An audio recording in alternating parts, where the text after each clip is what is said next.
Radio Libertad presenta Legítima Defensa, un programa político, periodístico, de análisis y debate. Legítima Defensa. Queda con ustedes Ricardo Letts Colmenares. Buenos días, muchas gracias. Estamos a martes 19 de abril 2011, en medio de la lucha encarnizada por los derechos del pueblo, por la causa del pueblo y la nación peruana, por la candidatura de Ollanta Humala contra los enemigos del pueblo, la mafia fujimorista, la oligarquía y sus aliados y cómplices. Y por delante queremos examinar el tema que ya ofreciéramos ayer y que se refiere al análisis de Rebeca Diz hecho en Hildebrand en sus 13 del viernes 15 de abril, número 51.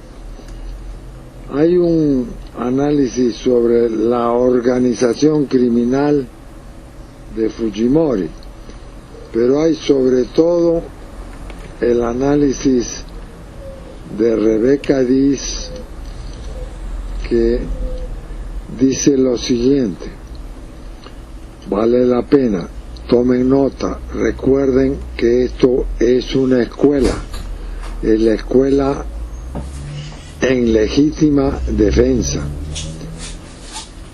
Dice: Alberto Fujimori gobernó el Perú durante una década.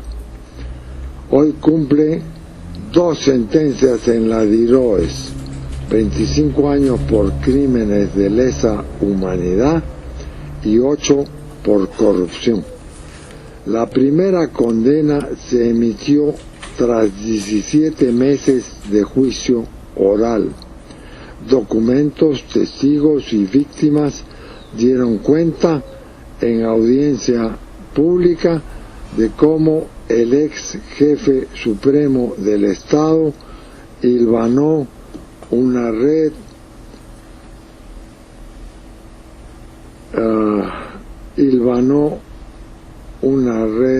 jerarquizada y criminal encargada de cometer asesinatos selectivos. Al término de la lectura de la sentencia, el condenado gritó: "Soy inocente".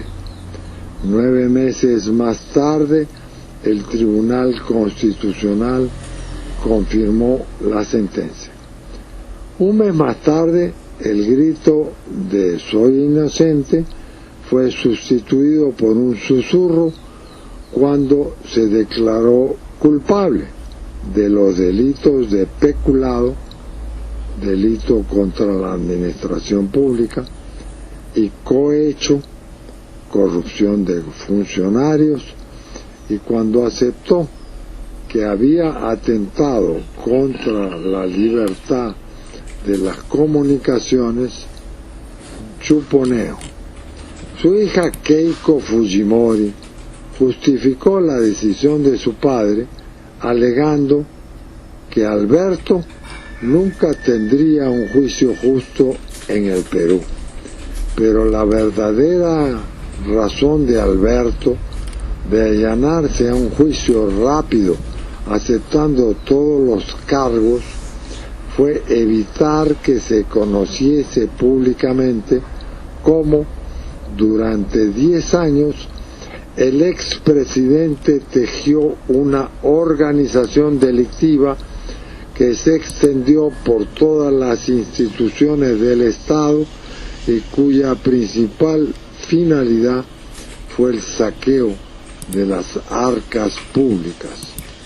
Los centenares de documentos probatorios que se guardan en el archivo del Ministerio Público demuestran que Alberto Fujimori dirigía esa organización y que Vladimiro Montesinos era el fiel ejecutor, aunque muchas veces ideó sus negocios propios.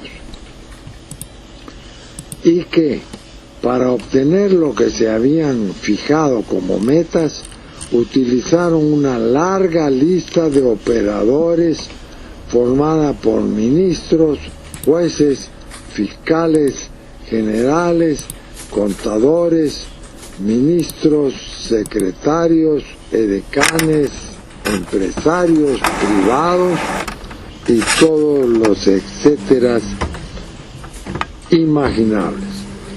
Uno de esos documentos es el expediente 05-2002, un dictamen pericial contable realizado por los peritos Mario César Barrantes Vera y Gerí Gloria Ramos Rufne, que concluye que el desbalance patrimonial del ex jefe supremo del Estado, Alberto Fujimori, superó los 24 millones de dólares. Hasta ahí dice Rebeca Diz en Hildebrand en sus 13, número 51 del 15 de abril. Y continúa el informe.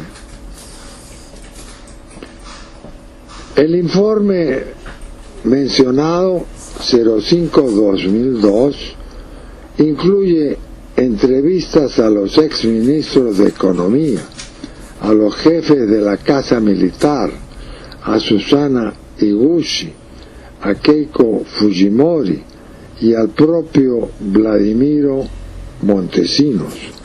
Concluye a fojas 25.809, es decir, 25.809 páginas de informe, que durante la década de los 90 se le perdió la pista a 109 millones de dólares salidos de resoluciones supremas secretas.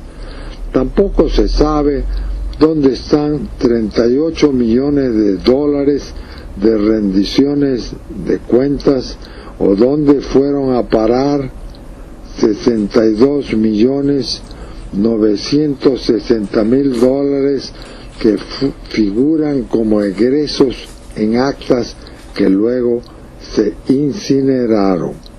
El monto total desaparecido gracias al desvío de fondos de las Fuerzas Armadas, partidas 1 y 2, ascendió a 211.448.015 dólares.